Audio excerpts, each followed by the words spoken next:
বিভিন্ন দিক থেকে এবারে ফিফা বিশ্বকাপ হতে যাচ্ছে এক অনন্য আয়োজন। প্রিয় দর্শক, ইতিহাসে প্রথমবারের মতো তিনটি দেশে যুক্তরাষ্ট্র, মেক্সিকো ও কানাডা যৌথভাবে অনুষ্ঠিত এই আসরে থাকবে রেকর্ড সংখ্যক 48টি দল ও 104টি ম্যাচ।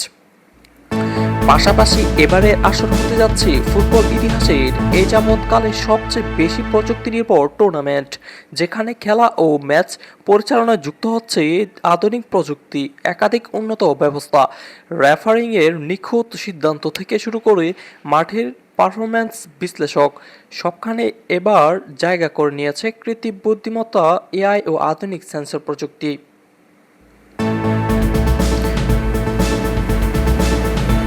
বিশ্বকাপে ব্যবহার করা হবে অর্ডিন্যান্সের নতুন ম্যাচ বল ট্রাইন্ডার, স্প্যানিশে যার অর্থ ঢেউ।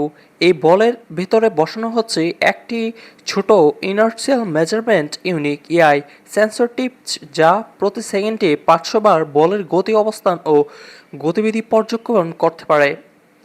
এই তথ্য সরাসরি video assistant referee VOI system পাঠানো হবে। এর ফলে এফআইএস বিভিন্ন সিদ্ধান্ত আরও দ্রুত ও নির্ভুলভাবে নেওয়া সম্ভব হবে। ফিফা ও লেনোভাতের অংশীদারিত্বে খেলোয়াড়দের 3D ডিজিটাল মডেল ও অ্যাভাটার তৈরি করা হবে, যা দিয়ে খেলোয়াড়দের দ্রুত স্ক্যান করে তাদের শরীরের সঠিক মাপসহ ভিজুয়ালিটি প্রতিরূপ তৈরি করা হবে এবং সেটি অফসাইড ও ম্যাচ বিশ্লেষণ ব্যবহৃত হবে। এছাড়া রেফারির শরীরে বডি ক্যামেরা ব্যবহার করা হবে, যাতে দর্শকরা মাঠের ভেতর থেকে খেলা দেখার মতো অভিজ্ঞতা পেতে পারেন। এবারে আসলে নিরাপত্তা ব্যবস্থা ব্যবহার করা হবে রোবোটিক কুকুর। এই 4 পা বিশিষ্ট রোবোটিকগুলো ঝুঁকিপূর্ণ এলাকায়